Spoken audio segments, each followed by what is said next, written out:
नागपुरामध्ये 12 जून रोजी विश्व हिंदू परिषदेनं आज आंदोलन केल्याचं पाहायला मिळालेलं आहे। नागपुरातल्या बडकत चौकात आंदोलनादरम्यान एक दुर्घटना घडलेली आहे।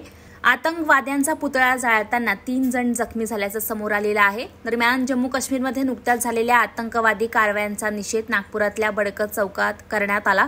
विश्व हिंदू परिषदेतर्फे याचा निषेध नोंदवण्यात आला आणि या आंदोलनादरम्यान आतंकवाद्यांचा पुतळा जाळताना 3 जण जखमी झालेले आहेत। विश्व हिंदू परिषदेचे महाराष्ट्र आणि गोव्याचे क्षेत्रीय मंत्री गोविंद शेंडे यांच्या उपस्थितीमध्ये हे आंदोलन करण्यात येत होतं आणि याचवेळी आतंकवाद्यांचा पुतळा जाळताना 3 जण जखमी झाले, त्यांना तात्काळ बाजूला करण्यात आलेलं आहे। आपल्याला सगळ्यांना माहिती आहे की काश्मीरमध्ये आता 3 हमले झाले, त्यातला एक हमला हिंदूंवरती जे तीर्थयात्री तिथे जाणार होते त्यांच्यावरती झाला। त्या बसमध्ये 10 लोक मरण पावले, ड्रायव्हरला पण मारलं, त्याच्यामुळे ती गाडी खाईमध्ये पडली।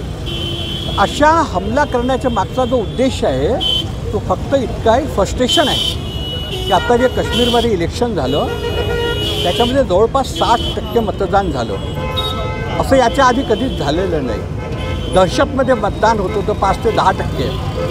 धारा 370 हटल्यामुळे तिथल्या लोकांमध्ये विश्वास निर्माण झाला आणि त्यांनी जवळपास 60% मतदान केलं। त्याचं हे फ्रस्ट्रेशन आहे की आमची भीती संपली, आमचा दहशत संपला।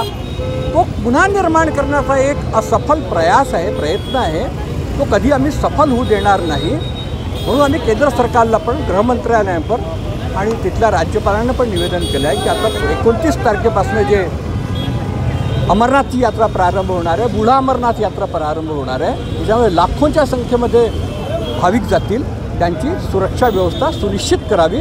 जरी नाही झाली तर त्याचे जे परिणाम आहे पूर्ण देशामध्ये पाहायला मिळतील।